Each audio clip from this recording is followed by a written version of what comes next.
बिस्मिल्लाहिर्रहमानिर्रहीम। दोस्तों, मैं आपकी खिदमत में हाजिर हूँ एक न्यू वीडियो के साथ। कौम आद पर अल्लाह ताला ने क्यों और किस तरह का अजाब नाजिल किया था? आज के ज़माने में वो जगह किधर है जहाँ पर यह कौम आबाद थी? इन तमाम सवालात के जवाब आज जानेंगे आज की इस वीडियो पे।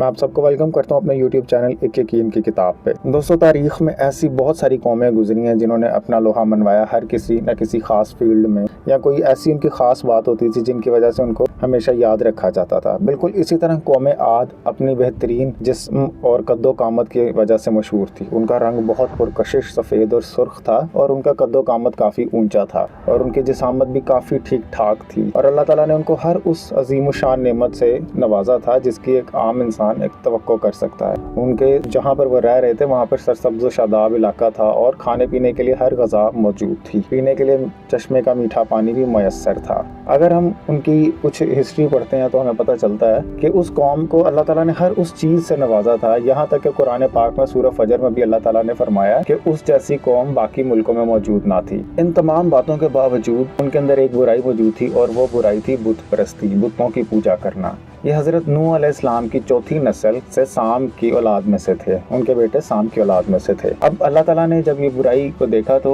उसी कौम में अपने एक बहुत प्यारे नबी को नाजिल किया, हज़रत हूद अलैहिस्सलाम को, जिन्होंने अल्लाह ताला की रहमानियत, वहदानियत और बुत परस्ती से रोकने के लिए उनको तबलीग दी, रहमानियत का दर्स दिया, वहदानियत का दर्स दिया और अल्लाह ताला की तरफ बुलाया। मगर किसी को जब उसके दीन से मोड़ा जाता है तो वो बहुत सारे सख्त सवालात और बहुत सारी भटकी बातें करता है। लेकिन बुत परस्ती से रोकना एक मामूली बात इसलिए थी क्योंकि बुत जो अपने ऊपर मौजूद बैठी कोई मक्खी को भी नहीं हिला सकते, इस तरह से उसकी इबादत से रोकना एक जायज़ बात समझ में आती है।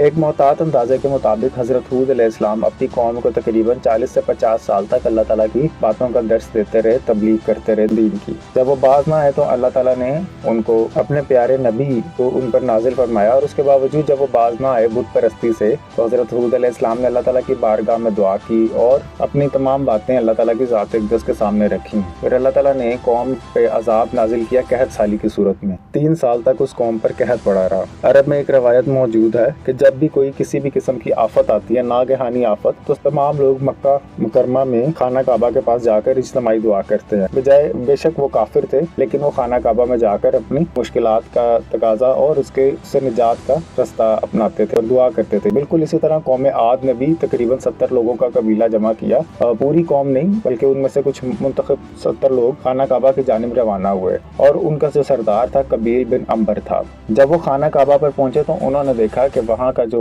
बादशाह उस वक़्त का हुक्मरान है, उसका नाम बकर बिन माविया, उसकी वालदा भी कौम आद से थी। उन्होंने खूब तवाज़े की, आवभगत की और मीठे मशरूब से उनकी तवाज़े की, बेहतरीन खाने पेश किए गए। वहाँ पर उन्होंने दुआ मांगी तो अल्लाह ताला ने दुआ सुन ली और 3 बादल उनके सामने रखे कि कौन से बादल आप चाहते हैं, कहत साली की हालत में किस तरह के बादल चाहते हैं। तो 3 बादलों में से सुर्ख, सफ़ेद और काला बादल था। जबकि हम सब नॉर्मली ये जानते हैं कि जब कोई काला बादल आसमान पर नजर आए तो इसका मतलब है कि बहुत ज्यादा बारिश होने वाली है। बिल्कुल इसी तरह वो भी कहत साली के सताए हुए थे तो उन्होंने भी काले बादल को मुंतखब किया। मगर अल्लाह ताला की करनी ऐसी हुई कि काला बादल इतना ज्यादा तूफान और इतनी ज्यादा आंधी की मानंद आया कि जिसकी इंतहा नहीं थी। जो उनके सरसब्ज़ शादाब बागात थे और जो उनके चश्मे थे वो सब बंद हो चुके थे पहले से ही, लेकिन वो सब कुछ अपनी आंधी के अंदर लपेटता हुआ चला गया। दोस्तों, ये इलाका जो इतना सरसब्ज़ शादाब है ये आज के ज़माने में किधर है? एक बहुत मशहूर अरब मुल्क ओमान, वहाँ पे एक सहरा है, सहराए अल अहकाब। वहाँ से होता हुआ ये सहरा शुरू होता है और ये सहरा जाता है यमन के मुल्क तक। आज भी ये दोनों ममालिक दुनिया के नक्शे पर मौजूद है। ये एक बहुत बड़ा सहरा है। इससे पता चलता है कि अगर कोई कबीला यहाँ पर आबाद होगा तो वो अपनी जिसामत में और अपने रुतबे में कितना बड़ा होगा